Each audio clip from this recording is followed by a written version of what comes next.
Buenos días, hermanos.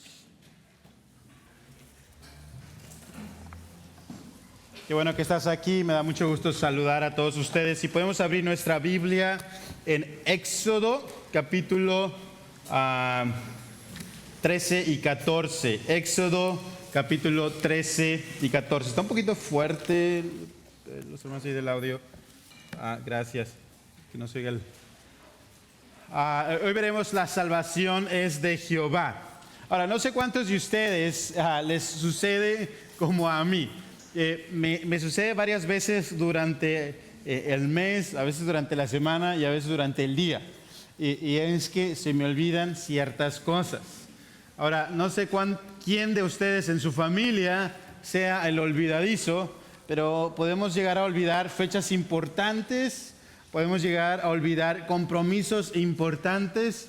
Y uno de mis más grandes miedos es llegar aquí a la iglesia y olvidar que me tocaba la predicación. Ese es mi más grande temor. Gracias a Dios todavía no ha pasado y espero que nunca pase. Pero hace como 2 semanas yo estaba en un lugar y me acordé de algo. Y me acordé que yo tenía clase en UCLA a esa hora y yo estaba en el gimnasio y bueno, le tuve que mandar un mensajito a Joshua y decirle, ¿sabes qué, Joshua? Se me olvidó.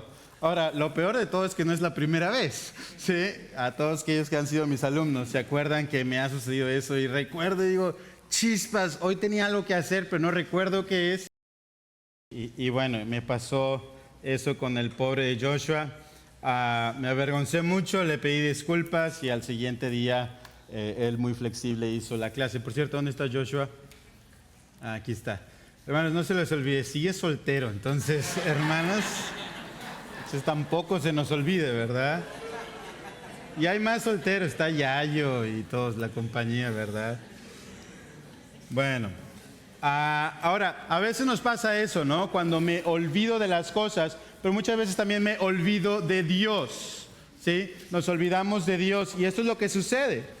Las circunstancias de la vida, la presión, la intensidad, la falta de tiempo, etcétera, etcétera, nos hacen olvidar de cosas importantes en nuestras vidas, ¿ok? Pero cuando nos olvidamos de Dios, no ha sido un simple descuido o un desliz de nuestra vida, ¿ok? Estamos en total rebeldía en contra de Dios.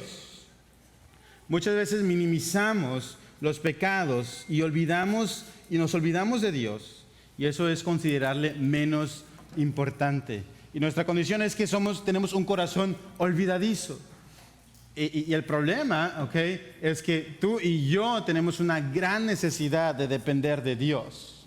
Tenemos un corazón olvidadizo y nuestra necesidad de ese corazón olvidadizo es que tenemos una necesidad fuerte de dependencia de Él. Y muchas veces olvidamos eso, ¿okay? Porque dejamos de meditar y comprender lo grandioso que es su salvación para nuestras vidas.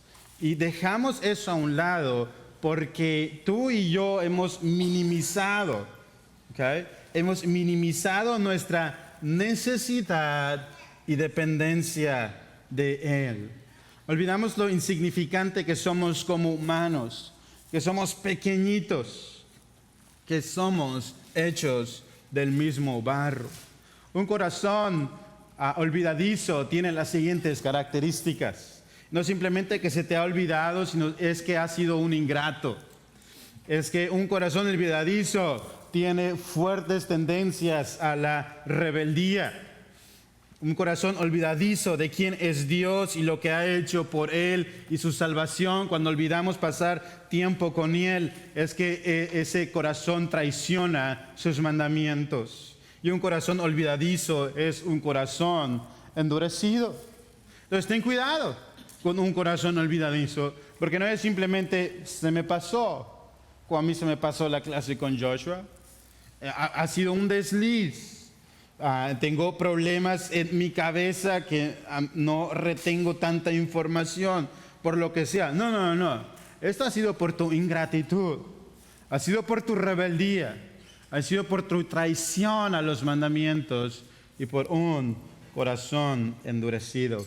El día de hoy veremos el antídoto a un corazón olvidadizo y eso es que el yo soy se glorifica soberanamente en su salvación. Por lo tanto, tú y yo debemos depender exclusivamente de Él. Exclusivamente de Él. Y depender es recargarse, depender es estar anclado en y firme en Él, en aquel que ha salvado a la iglesia y se glorifica de una manera soberana, y tú debes de depender de Él de una manera exclusiva. No podemos depender en otras cosas, simplemente debemos depender para todas nuestras cosas en el gran yo soy. Veremos que Dios nos libra y rescata, que Dios ha prometido de rescatarnos. Y sí, hermano, Él ha prometido rescatarnos y solamente dependemos de Él. Él es tu vida. Depende solo de eso. No te concentres en las situaciones que nos rodean del día a día, que hace que al ver las tormentas nos olvidemos del gran yo soy que se glorifica soberanamente en su salvación. Ahora, a través del libro de Éxodo hemos visto tres cosas que Dios hace por su pueblo. Y Dios desde un inicio escucha lo mal que le están pasando bajo este faraón malvado que se ha olvidado de José, y lo que que Dios hizo en José para proteger al pueblo de egipcio, dándoles alimento por varios años. Ahora, Dios se revela con una tremenda salvación, con el triunfo sobre los dioses de Egipto y sobre el mismísimo faraón. Y Dios les da una forma de celebrar semejante a este triunfo, queriendo que sus vidas muestren consagración. Entonces vemos la idea principal de Éxodo, que Dios se ha revelado para salvación. Dios se ha revelado en el pueblo para consagración. Y Dios se ha revelado al pueblo de Israel porque quiere una comunión íntima con cada uno de ellos. Ahora, en lo particular, como han visto, me gusta tener ayuda visual en la pantalla. Entonces, yo te voy a decir algo. No te tienes que preocupar por anotar todo lo que está en la pantalla, pero sí los puntos principales. Entonces, no te sientes que tienes que estar corre. Ahora, y al final, si tú quieres, puedes pedirme el PowerPoint y con mucho gusto te lo puedo pasar. Y hoy vamos a tener, entonces, 4 puntos. Si anotas los 4 puntos, estás del otro lado, ¿está bien? Ahora, ¿cómo se ve una vida que depende de Dios? Y eso es importante, porque nuestro punto principal es que el yo soy se glorifica soberanamente en su salvación, depende exclusivamente de Él. Y tú debes decir, bueno, ¿cómo es que yo como creyente dependo solamente de Él? Ay, hermanos. Deme un segundito. ¿Cómo se ve entonces una vida que depende de Dios? Bueno, como cristianos creo yo que queremos tener una vida exitosa, y no como el mundo la muestra, sino queremos tener una vida exitosa en Cristo. ¿Okay? Queremos tener una vida exitosa en nuestro cristianismo y que podamos ver cristianos exitosos dependiendo de Dios. Ahora, ¿cómo se ve esto? Bueno, debemos estar esperanzados en Dios. Y debemos de vivir dependiendo de Dios. Y la primera forma de cómo dependemos de Dios es obedeciendo sus mandamientos. Obedeciendo fielmente a sus mandamientos. Y en este versículo vamos a estar viendo la consagración de los israelitas, que veíamos que son parte de las 3 cosas que se revelan en la idea principal de Éxodo. Obedeciendo fielmente a sus mandamientos. Veremos capítulo 13 de Éxodo, versículos 1 al 16. Hermanos, la dependencia de Dios se ve obedeciendo fielmente a sus mandamientos, siempre. Una vida de obediencia es reflejo que estamos dependiendo de Dios para todo. Porque obedecer no es fácil. Obedecer no es fácil. Y cuando yo estoy obedeciendo a la palabra de Dios o lo que Dios me está pidiendo, es un reflejo que estoy viviendo de una manera dependiente de Dios y es obedeciendo fielmente a su palabra. Dios nos ha dejado mandamientos y estilos de vida para nosotros. Y la pregunta es, ¿lo estamos viviendo? ¿El pueblo de Israel lo está viviendo? Fíjate lo que dice capítulo 13, versículo 1. Dice, entonces el Señor habló a Moisés diciendo, Dios mismo hablando al pueblo de Israel a través de Moisés y le pide esto, conságrame todo primogénito, el primer nacido de toda matriz entre los hijos de Israel, tanto de hombre como de animal. ¿Qué dice? Me pertenece, me pertenece. Ahora estoy leyendo de la NBLA. Entonces, eso es lo que el Señor pide. El Señor no pide algo de ti, el Señor no pide poquito del pueblo de Israel. El Señor le estaba pidiendo a Moisés, sepárame todo para mí. Y Moisés les dice algo que nosotros nos preguntamos, ¿qué tiene que ver todo esto con lo que acaba de pedir? Dice versículo 3, acordaos de este día en que saliste de Egipto, de la casa de esclavitud, pues el Señor os ha sacado de este lugar con mano poderosa. No comeréis en él nada leudado. Vais a salir hoy en el mes de Abib. Ahora, ¿qué significa la palabra esta consagración? La palabra consagración es una separación del mundo para vivir en un estado de santidad. Es separación del mundo para vivir en un estado de santidad. Dios pide a Moisés consagración de todo primogénito. ¿Okay? Y eso se refiere a que pertenece a Jehová. Y esto se realiza en el mes de Abib. Ahora, para nosotros, ¿qué es el mes de Abib? Por ahí tenemos un calendario judío. Y el calendario judío después cambia después de la deportación de Babilonia. Entonces, más o menos el primer mes es el mes de Abib. Y después también hemos escuchado el mes de Nisan. Pero es el mismo y cambia después de la deportación de Babilonia. Y eso corresponde para nosotros en el 2024 a marzo y abril. Entonces, ¿cuándo corresponde para nosotros en las estaciones del año? La primavera. ¿Saben ustedes que celebramos el 21 de marzo la primavera, verdad? Sí estoy bien, ¿verdad? Okay. Porque luego después se nos olvida también. Entonces estamos en el mes de Abib y en ese tiempo normalmente los animales del campo, y es algo que yo no sabía, pero es que dan a luz en la primavera. Entonces es por el que Dios le está pidiendo que consagre a todo primogénito nacido de la matriz entre los hijos de Israel, humanos y animales. Y estos eran para Jehová. ¿Cuándo pasaba eso? En el mes de Abib, cuando ellos celebraban la Pascua.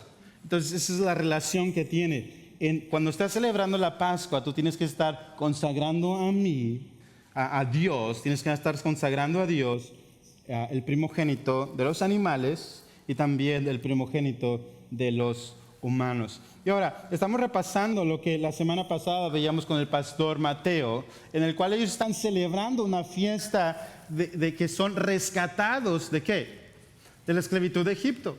Y esto ellos lo acababan de vivir y estaban siendo rescatados cuando habían sido los egipcios derrotados por las 9 plagas. Y luego viene lo más catastrófico para los egipcios, y es que Dios mata a todo primogénito de los egipcios.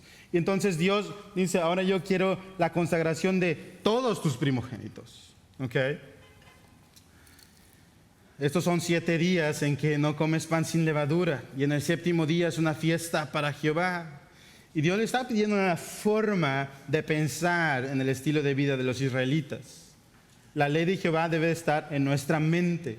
Y los israelitas tomaron de una forma literal. No sé si ven a este jovencito que tiene como una caja aquí arriba. Entonces, esta caja, ¿sí la ven?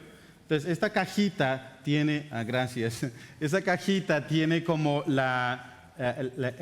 partes de las escrituras. Y ellos lo tomaron tan literal que hicieron una caja y se ponen aquí esta cajita para recordar las escrituras. Pero lo que Dios le está diciendo es que mi ley, la ley de Dios debe estar ¿dónde? En nuestra cabeza. Y también algunos los ponen, ahí se ve también una caja en los brazos. No sé si alcanzan a ver una caja aquí. Entonces debe estar también en las manos que es la forma de actuar. Y eso es lo que Dios está pidiendo, que tuvieran su ley. Y no literalmente solamente en sus cabezas y en sus brazos, sino que fuera una vida consagrada y que tuviera una forma de pensar para Dios. Esto se hace con un motivo solamente de exaltar y aplicar todo lo que ellos estaban haciendo para Dios. Todas sus cosas diarias era para el Señor. Ahora, consagración de nuestra forma de pensar, pero también debemos de consagrar nuestra vida familiar. Nuestra vida familiar. Cuando Dios haya cumplido esta promesa de llevarlos a la tierra prometida, Él pide que se dedique todo primer nacido y redimirlos. A los animales se podía redimir, pero si no se redimía tenía que ser sacrificado a Jehová. Y el bebé se redimía según la costumbre por un precio, y este precio era de 5 shekels. Al contrario de los pueblos paganos, donde ellos iban y ofrecían a sus bebés y los pasaban por fuego después. ¿Okay? Y pasaban sus hijos por fuego y los ofrecían a los dioses paganos. Al tener a estos hijos primogénitos redimidos, eran ejemplo para los hijos menores. Y esto hacía que los primogénitos ocuparan esta posición de honor, pero era también para asegurar que este primogénito que tú habías redimido y tú estabas viviendo con él pudiera también ayudar a pasar toda esta información a los siguientes hijos. Nota el versículo 14. Sí, del capítulo 13, dice: y será que cuando tu hijo te pregunte el día de mañana diciendo, ¿qué es esto? ¿Sí? Le dirás, con mano fuerte nos sacó el Señor de Egipto, de la casa de servidumbre. Y aconteció que cuando Faraón se obstinó en no dejarnos ir, el Señor mató a todo primogénito en la tierra de Egipto, desde el primogénito del hombre hasta el primogénito de los animales. Por esta causa yo sacrifico al Señor los machos, todo primer nacido de la matriz, pero redimo a todo primogénito de mis hijos. Versículo 16 dice: será pues como una señal en tu mano y como insignias entre tus ojos, porque con mano fuerte nos sacó el Señor de Egipto. Hermanos, tú puedes ver que los niños israelitas eran igual de curiosos como nuestros hijos, ¿no? Que están preguntando, ¿y qué es esto, papá? ¿Y qué es aquello? Todos los niños tienen cierta curiosidad de cosas. Ahora imagínate al contemplar a ellos y luego después en ese movimiento, en esa fiesta solemne al Señor, ellos están comiendo un pan amargo. Yo estoy seguro que mis hijas preguntarían, ¿por qué tenemos que comer este pan que sabe no tan rico? Que no sabe los hot cakes de la mañana de los domingos, ¿verdad? Donde le puedo echar miel y todo esto. ¿Por qué hacemos esto, papá? ¿Por qué hacemos aquello? Daniel estaba preguntando en la mañana, ¿qué haríamos los domingos, papá, si no tuviéramos que ir a la iglesia? Bueno, todos estos tiempos era buen tiempo en que los israelitas les decían, tienes una gran oportunidad para explicarles el por qué hacemos lo que hacemos y para quién lo hacemos. Ahora yo te pregunto, ¿estamos consagrando nuestra mente al Señor? En lo cual el Señor nos pide que después de habernos redimido, como redimió al pueblo de Israel y les hace celebrar esta Pascua, en el cual sacrifican un becerro y comen a pan con hierbas amargas. Nosotros vivimos de tal manera que la ley de Jehová está en nuestra mente y rige nuestra vida y nuestro corazón. Que lo que hacemos con nuestras manos demuestra que nuestra vida está gobernada por la ley de Dios. ¿Está pasando eso en tu vida? Joven, ¿estás viviendo de tal manera en que tú estás siendo gobernado no por las cosas seculares que pasan en la vida de los regiomontanos, sino por lo que está sucediendo en la palabra de Dios día tras día? Eso te gobierna y eso te hace que vivas así. Y ahora, padres, y eso al ver nuestros hijos que estamos siendo gobernados por la palabra de Dios, y que su ley está en nuestra cabeza, en nuestro corazón y en nuestras manos, ellos pueden ver que lo que hacemos les cause tal curiosidad que pregunten: papá, ¿por qué estás orando? Papá, ¿por qué tú lees tu Biblia? Papá, ¿por qué invitas a los vecinos a que vengan a escuchar de la palabra de Dios? Papá, ¿por qué tú no escuchas tal música? Papá, ¿por qué no vemos tales películas? Papá, ¿por qué no hacemos tal o cual cosa? ¿Por qué hacemos eso? ¿Qué haces que tu familia sea una forma de modelar el Evangelio? Si tú no vives el Evangelio, no hay forma, escúchame esto, no hay forma y estará muy complicado que tus hijos amen por tu testimonio al Señor. Tenemos una gran oportunidad cuando compartimos, por ejemplo, la cena del Señor. No sé si te ha pasado que tus hijos, cuando estamos compartiendo la cena del Señor en la iglesia, son tan curiosos que dicen: hey, yo quiero también eso porque tú estás tomando, ¿verdad? Y quieren el vasito y también el panecito. Y dices: al rato te explico, hijito, ¿no? El por qué tú todavía no puedes tomar de esto. Y es una gran oportunidad de decirle: hijo, esto viene desde hace mucho, como cuando los israelitas les rescataron de Egipto. Y Dios con mano poderosa rescató al pueblo de Israel. Y de ahí les pidió que su ley estuviera en su mente y su corazón. Y por lo tanto ahora nosotros como iglesia recordamos el sacrificio de Cristo hasta que Él venga. Y tomamos de su cuerpo y de su sangre. Y esto es un símbolo de lo que Dios hizo en la cruz del Calvario, que envió un cordero perfecto para rescatarnos a nosotros, la iglesia.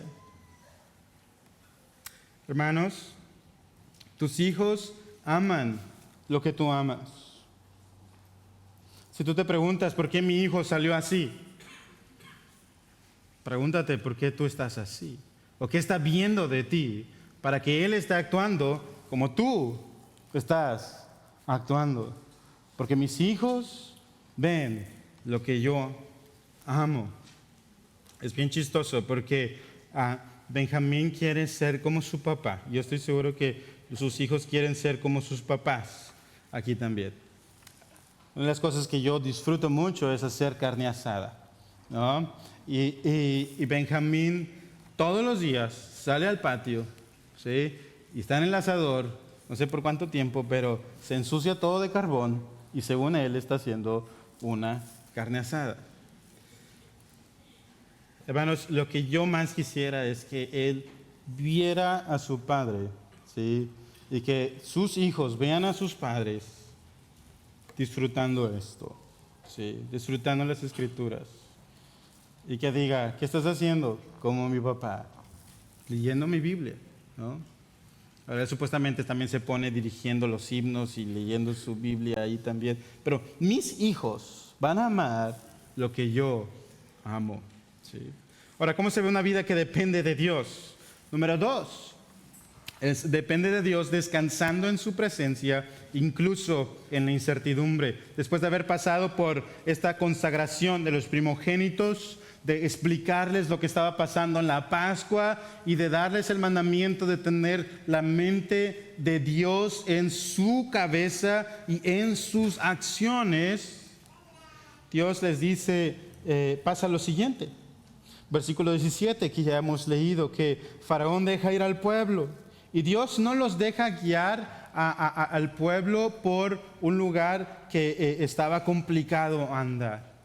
Y lo que vamos a ver aquí es que Dios hace que su presencia esté en la vida de los israelitas. Y por lo tanto debemos depender de Dios, descansando en su presencia, incluso en la incertidumbre. ¿Okay? Debemos descansar en su presencia, incluso en la incertidumbre. Ahora, es complicado depender de Dios. Especialmente cuando vemos que los planes de Él no son mis planes. Y sobre todo cuando decimos, yo no iría por ahí, Señor. ¿No? Yo no hubiera hecho eso. Y cuando vemos a nuestra vida decimos, ¿por qué estás haciendo esto? Y muchas veces decido olvidarme, ¿ok? Este problema que tenemos en nuestro corazón, un corazón olvidadizo de los caminos de Dios. Pero el punto aquí, hermanos, es que Dios nos guía de acuerdo con sus propósitos. Éxodo capítulo 13, versículos 17 y 18, dice que Él los guió por el camino de la tierra, no los guió por el camino de la tierra de los filisteos, aunque estaba cerca. Porque dijo Dios, no sea que el pueblo se arrepienta cuando vea la guerra y se vuelva a Egipto.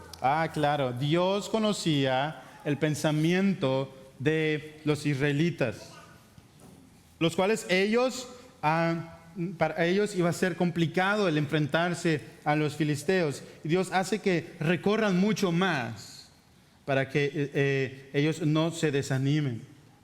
Mira cómo el Señor conoce sus corazones. Vería cómo desfallecían y rodearon para no enfrentar a estos filisteos. Ahora, no quiero ofender a aquellos que son súper entendidos en la geografía, pero estos 3 siguientes mapas es para aquellos que no saben ni dónde está Juárez. Entonces, algunos despistados, ¿verdad? Entonces vemos ahí donde está México, está en verdecito. Y yo quiero que te concentres hasta el otro lado de donde está México. Si ves tú a México, estará del lado izquierdo. Y del lado derecho hay un gran continente que se llama África. Ahorita los israelitas en nuestra historia están en el continente de África. Ahora, ese es el continente de África. Y mero arriba de tu lado derecho dice Egipto, ¿ok? Y es de ahí donde Dios saca a Egipto y los va a llevar un poquito más hacia la derecha. Y entonces estamos aquí, ahora ya hicimos más zoom, y está ahí en la península del Sinaí. Y esa es la probable ruta que hicieron los israelitas desde Egipto hasta la tierra prometida. Entonces ven más o menos cómo salen de Egipto y pasa por un lugar de mar, de agua, y ese es probablemente el Mar Rojo, en el cual están yendo hacia la tierra prometida. Ahora, Él les hace desviar bastante para que ellos no tuvieran que pasar por la península, para donde estaban los filisteos y seguramente campamentos egipcios, los cuales ellos tenían que haber enfrentado a sus enemigos y después se vieran sus corazones desmoronados. Y Dios hace que lleguen hasta el mar. ¿Ok? Entonces estamos en esa sección. Y también vemos que aparte de que Dios nos guía de acuerdo con sus propósitos, versículos 17 y 18, Dios nos guía en base a sus promesas. Dios nos guía en base a sus promesas, versículos 19 y 20. Ahora, esto a veces, yo sé que para los israelitas era algo muy, no quiero decir venerado, sino algo muy solemne de que llevaban los huesos de José. Pero para mí hubiera sido como, ¿por qué tenemos que llevar los huesos de José, no? ¿Por qué tener que andar cargando con eso? Pero bueno, era algo importante y aquí viene la razón. ¿Está bien? Era como, bueno, tráiganse al muertito, tráiganlo para acá, ¿verdad? Y lo llevamos, también lo tenemos que cargar. Pero hay una razón muy especial por la cual van a estar cargando a José. Y dice, y Moisés tomó consigo los huesos de José, ¿okay? Pues este había hecho jurar solemnemente a los hijos de Israel diciendo, fíjate, esta es la razón por la cual lo traen. Ciertamente os visitará Dios, y entonces llevaréis de aquí mis huesos con vosotros. Dios, ¿sí?, nos guía en base a sus promesas. Y por la fe de José, Dios le había revelado a José de alguna manera que el pueblo de Israel iba a salir de Egipto en un tiempo. Y habían pasado 400 años de tiempo para que los huesos de José estuvieran saliendo, un poquito menos, de Egipto. Eso es bastante curioso porque han pasado 400 años y apenas Dios está cumpliendo sus promesas. Porque las promesas de Dios y los tiempos de Dios son muy diferentes a los tiempos de los israelitas en que ellos querían hacer lo que ellos querían hacer. Y Dios tiene un propósito mucho mayor en nuestros tiempos y a nuestros propósitos. José por fe vio su cuerpo salir de Egipto 400 años después de su muerte. Ahora, Dios nos guía no en base a lo que nosotros queremos, sino en base a lo que Él ha prometido. ¿Okay? Y ahí José les dice, ciertamente Dios les visitará. Ciertamente Dios les visitará. Porque una vida que depende de Dios se ve que como tú estás descansando en la promesa de Dios, en su presencia, incluso cuando hay incertidumbre. Porque seguramente han pasado 400 años y en esos 400 años los israelitas tenían incertidumbre. Señor, han pasado todos estos años y ahora ha llegado un faraón que nos odia y que ya no nos quiere, se ha olvidado de José. ¿Tú también te has olvidado de tus promesas? Ahí tenemos al muertito y parece que nunca va a salir de Egipto. Pero recordaron esa promesa de que Dios los visitaría. Y fíjate ahora cómo les visita. Dios les da de su presencia habiéndoles santificado. Versículos 21 y 22 dice, y el Señor iba delante de ellos de día en una columna de nube para guiarlos por el camino, y de noche en una columna de fuego para alumbrarlos, a fin de que anduvieran de día y de noche. No quitaba delante del pueblo la columna de nube durante el día, ni la columna de fuego durante la noche. Dios les da de su presencia de día y de noche. ¿Por qué? Porque Dios les había santificado y Dios les había consagrado en esa fiesta solemne, en esa visitación que Él había hecho, el cual había muerto un cordero para el perdón de sus pecados, y ellos habían puesto la sangre en el dintel de las puertas. Y de esa forma ellos habían sido consagrados a Dios, santificados para Dios, salvados por Dios para darles vida. Y ahora Dios estaba acompañándoles como José mismo les había dicho, y les estaba visitando. Y les estaba visitando de una forma increíble, porque tenían una nube por el día y una columna de fuego durante la noche. Y esto hacía recordar para Moisés un fuego abrasador que él había visto hace tiempo. Y lo había visto en una zarza ardiente. Y ahí veía que esa zarza ardiente no se consumía, pero ahora veía un cielo ardiente que no se consumía. Y andaba con ellos de noche y andaba con ellos de día. Ahora, esta columna de fuego y esta columna de nube, no sé quién se la imagina, si estaba arriba de ellos. Algunos se la pueden imaginar que estaba delante de ellos, no sé, como tú te lo quieras imaginar, o cubría todo sobre ellos, yo no sé, pero esta columna servía como como un sistema de mapa para ellos. Y cada vez que se movía, ellos también se iban moviendo, y la presencia de Dios estaba con ellos. Pero también servía como un tipo de climatización artificial para ellos, porque descubría en el desierto, se estaba cubriendo del sol y el calorón que hacía en el desierto. Imagínate estar afuera a 40 grados en pleno verano y estar en una tienda de campaña y estar en Monterrey, ahí en medio del río Santa Catarina, y estando pelón, ¿no? O sea, que no estoy hablando de pelón, ¿verdad? Estoy hablando de sin nada que te proteja, ¿no? Imagínate eso con 40 grados. Bueno, Dios es tan misericordioso que tiene una nube cubriéndoles.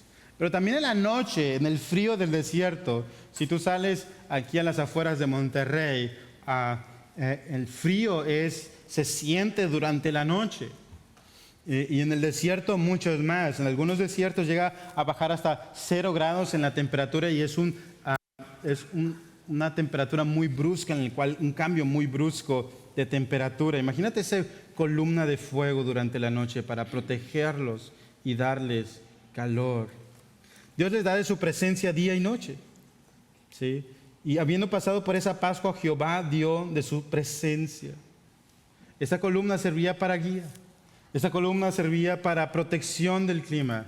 y también servía para protección de sus enemigos. Hermanos, yo no sé si tú has visto que tu vida es parte de un plan mucho más grande que tú. O que tú, si naciste en 1970, ¿no? Y estás en el 2024, ¿no? Todo ese tiempo y dices, bueno, este es mi tiempo y es como yo vivo y esta es mi era. Pero te das cuenta que Dios no está trabajando solamente para tu tiempo cronológico, sino que Dios está trabajando de una manera mucho más grande que tú. Y somos egoístas y pensamos que nuestros planes son más grandes. Pero la presencia de Jehová está en tu vida no para cumplir tus caprichos y no para cumplir nuestros deseos tan efímeros y tan cortos, sino la presencia de Jehová está en ti por su misericordia, por su bondad, para en ti hacer algo mucho más grande que tú. Y esto, hermanos, se ve en la iglesia, ¿sí? La iglesia de Cristo, que ha estado por 2000 años en esta tierra, es que Dios ha estado obrando de una manera sobrenatural en su iglesia para llevarle a algo mucho más grande que cada individuo. Y somos piedras y piedras vivientes para cumplir el reino de Cristo para su gloria. Dios le dio a Israel su presencia y a nosotros nos ha dado a Cristo. Cristo se hizo hombre, dice que Cristo habitó entre nosotros. Es Emmanuel, Dios con nosotros. Y ahora tenemos el Espíritu Santo sobre nosotros que nos guía a toda verdad. ¿Entiendes eso? Que hay un plan mucho más grande que tú, que Cristo te está guiando y te da su Espíritu Santo para guiarte a toda verdad, como esta columna de fuego que Dios le dio a los israelitas para darles su presencia en medio del campamento de los israelitas. Ahora, descansando en su presencia, incluso en la incertidumbre. Y punto número 3 es de cómo se ve una vida que depende de Dios. ¿Cómo se ve una vida que depende de Dios? Número 3 es que depende de Dios en su soberanía, confiando silenciosamente. Confiando en su soberanía, esperando silenciosamente. Esperando silenciosamente. Ahora, es difícil de depender de Dios cuando sentimos que las cosas no están bien.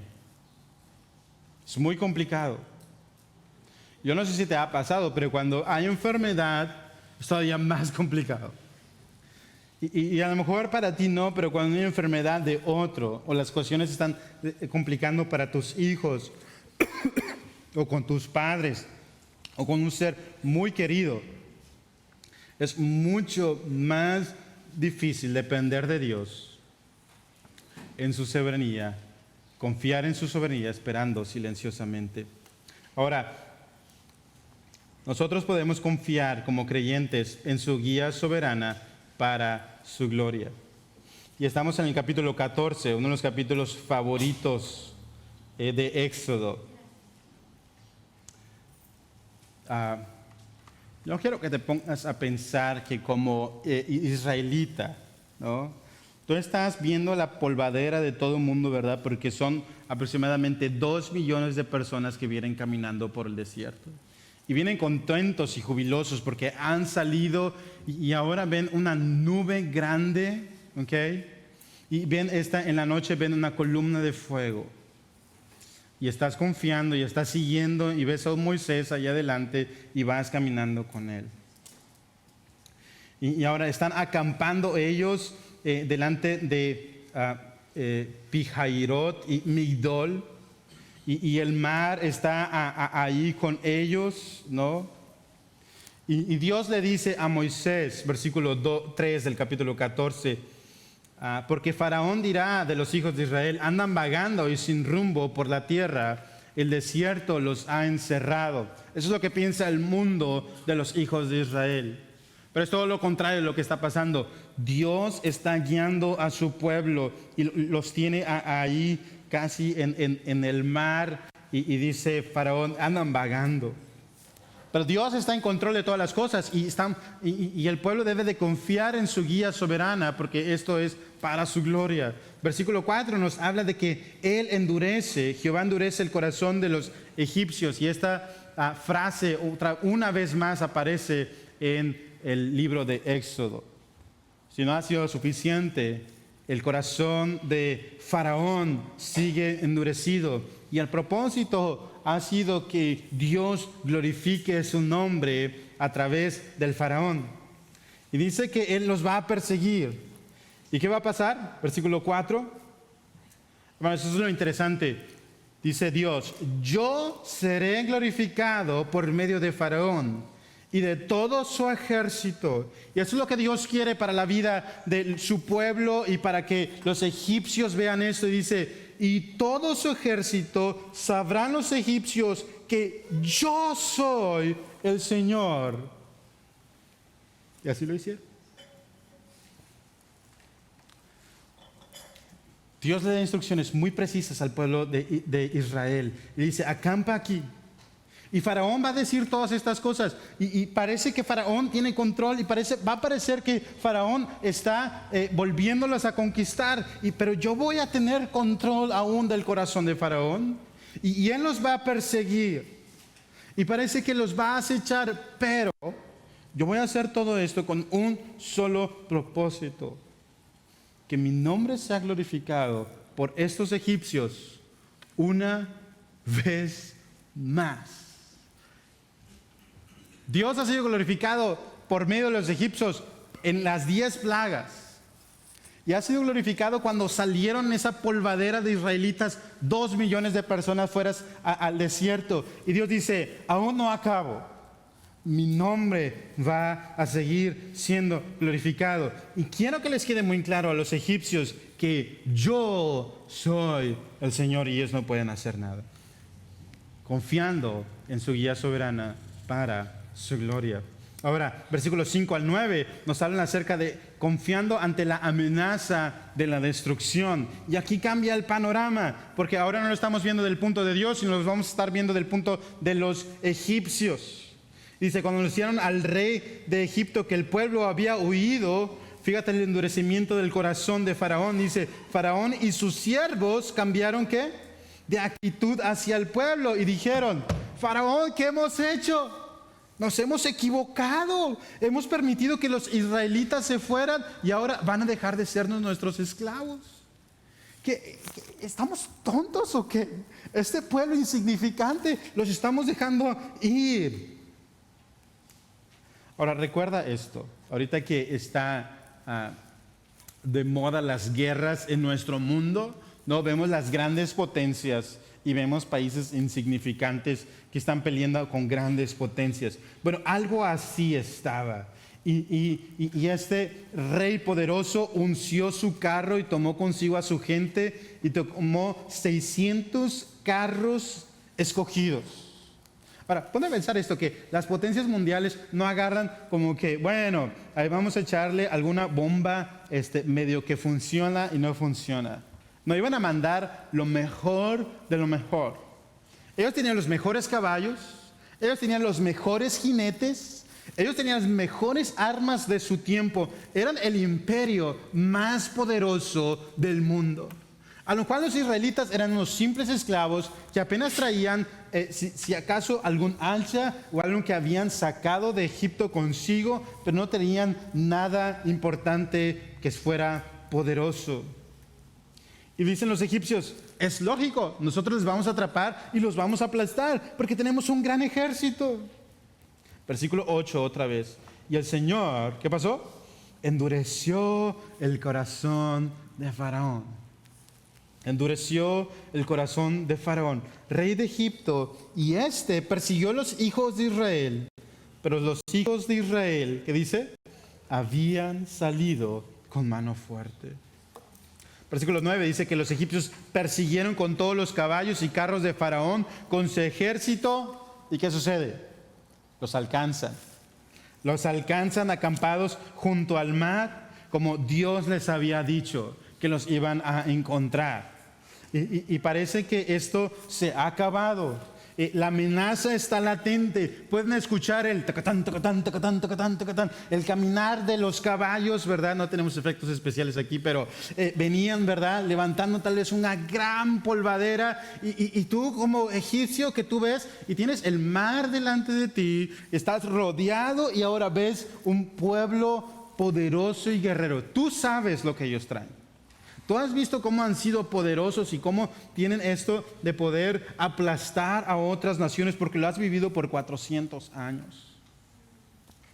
Confiando ante la amenaza de la destrucción. Después tenemos el versículo 10, en el cual ellos debemos de confiar contemplando el cuidado de Dios. Dios no los abandona, confiando en silencio mientras Dios pelea por su pueblo. Dios jamás les va a abandonar, ¿sí? Versículos 10 al 14. Confiando en silencio mientras Jehová pelea por su pueblo. Nota el versículo 10, que dice: y al acercarse Faraón, los hijos de Israel alzaron los ojos y aquí los egipcios marchaban tras ellos. ¿Y qué sucedió con los egipcios? Estaban contentos, felices. ¡Ay, viene mi compadre!, ¿verdad? Los egipcios, qué bueno que vienen, vamos a hacer una carne asada. No, ellos tuvieron temor, tenían miedo, ¿ok? Y luego algo interesante ahí. Dice que tuvieron mucho miedo y clamaron al Señor. Y dices, bien, si lo dejamos hasta ahí parece que todo va bien, ¿no? Tienen mucho miedo y claman al Señor. Claro que es normal que tengamos miedo y qué bueno que están clamando al Señor. Pero ¿qué sucede? Versículo 11 nos como que chispas. Otra vez Israel, de verdad. ¿Por qué son así? Dice, y dijeron a Moisés. Lee este versículo porque estos versículos están para que nos saquen de quicio. Dice, ¿acaso no había sepulcros en egipcios para que nos sacaras a morir en el desierto? Moisés, vamos a morir. De perdido ahí nos hubieran echado en un féretro, ¿verdad? En una de las pirámides estas que tienen tantas ahí. Y ahí estaba más bonito para morir. ¿Por qué nos has tratado de esta manera? Y fíjate, también les había tratado Moisés de esta manera que los sacó de Egipto. Versículo 12 les dice, ¿no es esto lo que te hablamos en Egipto? Moisés, ya te habíamos dicho esto. Déjanos para que sirvamos a los egipcios. Habíamos disfrutado tanto eso, Moisés. Me encantaba que me golpearan, ¿no? Me encantaba no tener comida y me encantaba andar buscando la paja por todos lados para hacer los ladrillos intensos y me gustó que me hayan matado a mis primogénitos. Porque mejor nos hubiera sido servir a los egipcios que morir en el desierto, en el temor. Muchas veces entramos en un parálisis que nos sacude a nosotros. Y resulta que al tener este temor, ellos dicen cosas sin sentido. Pero es bonito que Moisés no tiene temor. Y les dice al pueblo, no temáis. Moisés ha pasado por un entrenamiento para llegar a este momento de culminación. Le dice, no temas. Israel, estate firme y ve que la salvación es del Señor y ve que la salvación que el Señor hará hoy por vosotros, porque a los egipcios a quien estás viendo hoy no los volveréis a ver jamás. En este capítulo, hermanos, se acabaron los egipcios. Nunca más se volverán a ver los egipcios en todo Éxodo. Y dice, el Señor peleará por vosotros mientras vosotros os quedáis callados. Confía en silencio mientras Jehová pelea por su pueblo. La guerra es del Señor. No tiene nada que ver los israelitas al estar haciendo esto. Ahora, confiamos en su soberanía esperando silenciosamente, y esta es una manera de confiar en Él y es contemplar el cuidado de Dios. Dios no les va a abandonar en ningún momento y al contrario, Él está esperando a sus enemigos, ¿sí? Y los va a separar de los pueblos de Israel. Fíjate lo que hace en el capítulo 18, versículo 18. Dice, entonces sabrán los judíos que yo soy el Señor cuando se han glorificado en Faraón, en sus carros y en su caballería. Versículo 19. Y el ángel de Dios, que había ido delante del campamento de Israel, se apartó e iba tras ellos, y la columna de nube que había ido delante de ellos se apartó y se les puso atrás. Y vino a colocarse entre el campamento de Egipto y el campamento de Israel, y estaba la nube junto con las tinieblas. Sin embargo, de noche alumbraba a Israel, y en toda la noche no se acercaron los unos a los otros. Esta gran nube estaba oscureciendo al pueblo de Egipto, y ellos no podían ver nada, no podían ver dónde estaban los egipcios, y esta lumbrera gigante estaba cuidando a Israel. Hermanos, en medio de la amenaza de la destrucción, encuentra, y tal vez no veas tanto este problema gigantesco que está delante de ti, que es el mar, el no poderlo cruzar, pero también tienes un pueblo atrás, sino ve, voltea, levanta tus ojos para ver la salvación de Jehová. ¿Te ha pasado a ti que pareciera que estás encerrado, que no tienes a dónde ir y el Señor te está llevando a un lugar complicado? Te sientes acechado, estás acorralado, te sientes amenazado. ¿Cómo has respondido? ¿Cuál ha sido tu respuesta? Ahora, en el temor, hay una pregunta sana que le podemos decir al Señor: Señor, ¿qué está pasando? Creo que es normal, como los salmistas lo hacen con el Señor. Señor, ¿qué estás haciendo? ¿Qué quieres de mi vida? Pero el problema de los israelitas es una falta de confianza en la protección del Señor, porque ellos habían visto hace poco 10 plagas que habían aniquilado a Egipto. Y seguramente Dios podía volver a enviar otras 10 plagas para eliminar para siempre a los egipcios. Es complicado. Ahorita que estamos en la iglesia y que todos estamos aquí calientitos en la palabra de Dios, es fácil decir, yo sería como Moisés. Yo les diría a todos ustedes, hermanos, no temáis. Hey, pastores, estén firmes y vean la salvación que el Señor hoy mismo hará por nosotros. Eso es muy fácil cuando estamos aquí. Pero ¿qué tal en las pruebas y en los momentos rudos y complicados de la vida? Debemos de confiar en la soberanía de Dios, que Dios nos guía de una manera soberana y está obrando para su gloria, porque no se trata de mi historia, se trata de la historia de Dios, y ver cómo Él va a glorificar su nombre para que otros vean cuán grande es Él. Y eso lo ha demostrado una y otra vez. Bueno, yo quiero poner eso es lo que yo me imaginaba con lo siguiente que va a suceder. Cuando yo estaba chiquito, era muy familiar esta imagen. Y este es del señor Charlton Heston. La imagen esta, que con sus efectos especiales, creo que es de 1950 y tantos. Era mucho los efectos especiales, esto para lo que nos llega los efectos especiales aquí en la gracia. Pero era mucho poner esos efectos especiales en ese tiempo, ¿no? Yo me imagino más o menos a ese Moisés. Porque en el versículo 21 dice que extendió Moisés su mano sobre el mar, y el Señor, por medio de un fuerte viento solano que sopló toda la noche, hizo que el mar retrocediera y cambió el mar en tierra seca, y fueron divididas las aguas. Hermanos, número 4 es: depende de Dios contemplando su gloriosa salvación. Versículo 21 al 31. Depende de Dios contemplando su gloriosa salvación. Observa cómo Dios trae salvación a los israelitas, que ha traído mucha salvación a los israelitas. Están ya festejando los israelitas, y una vez más trae más salvación a los israelitas. Para algunos incrédulos, esto sería complicado simplemente el pensar que Dios en algún momento abrió el mar. Y para algunos de nosotros puede ser complicado decir, bueno, ¿qué tal de las leyes físicas? De las leyes las cuales estamos regidos en nuestro momento, en el cual está la gravedad, etcétera, etcétera. Bueno, Dios está diciendo que esto ha sido un milagro, porque Él usa un viento solano que sopla toda la noche, pero también tiene el mar, se torna en tierra seca. Y Él está diciendo, eso no hay explicación.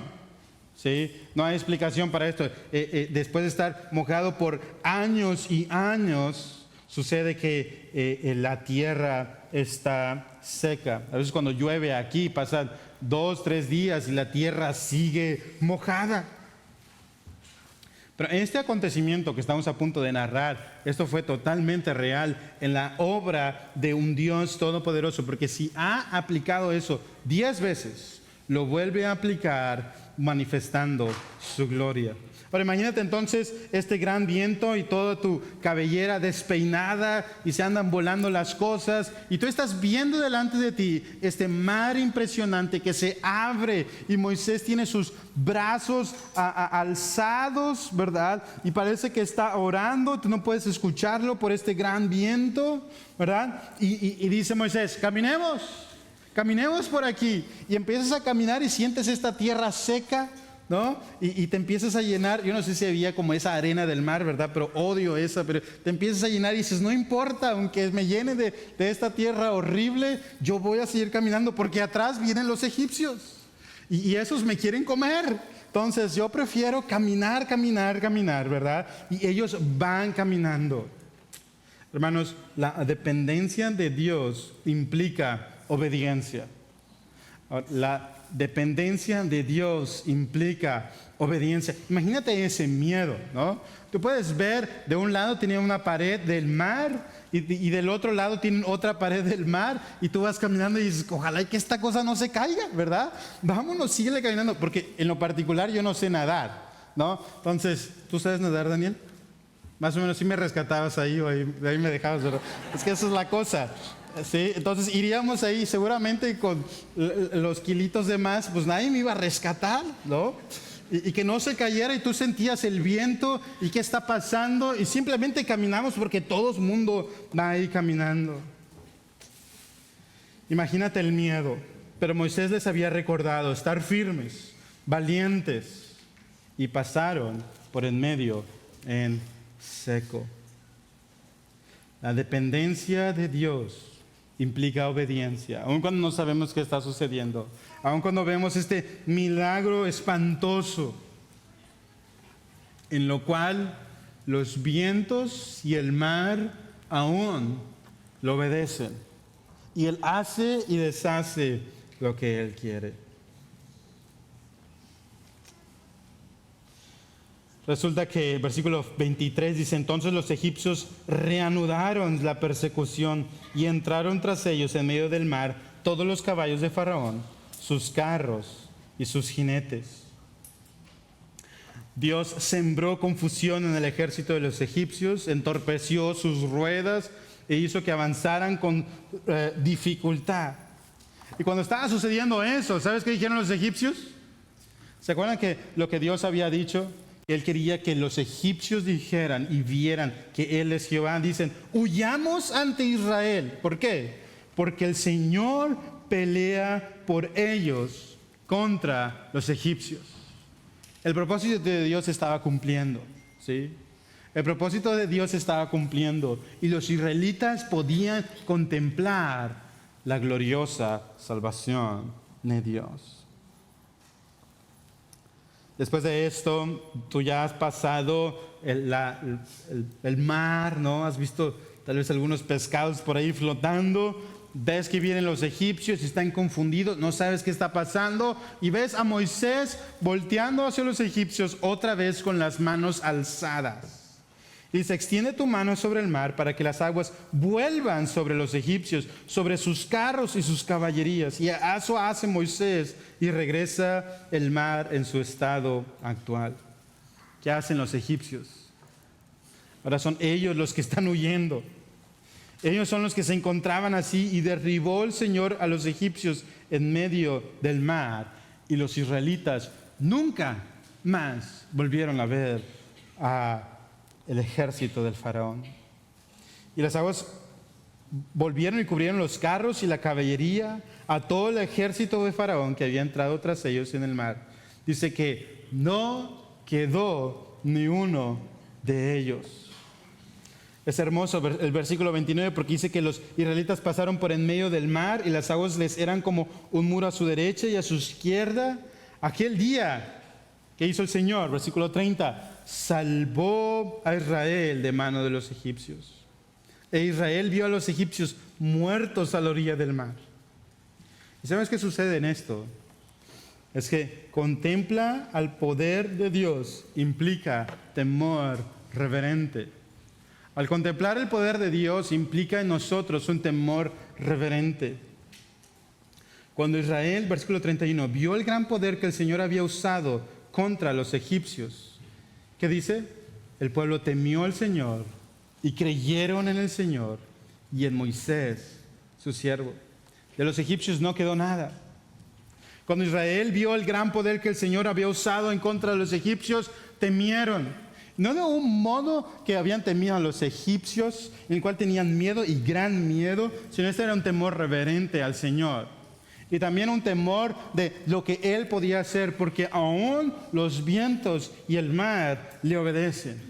Y Él tenía control sobre estos vientos fuertes y sobre estas grandes aguas. Y el Señor también tenía control sobre la tierra seca. Y había secado y había usado de su gran poder para poder terminar con los egipcios. ¿Qué tal nosotros, hermanos? Tú y yo hemos sido rescatados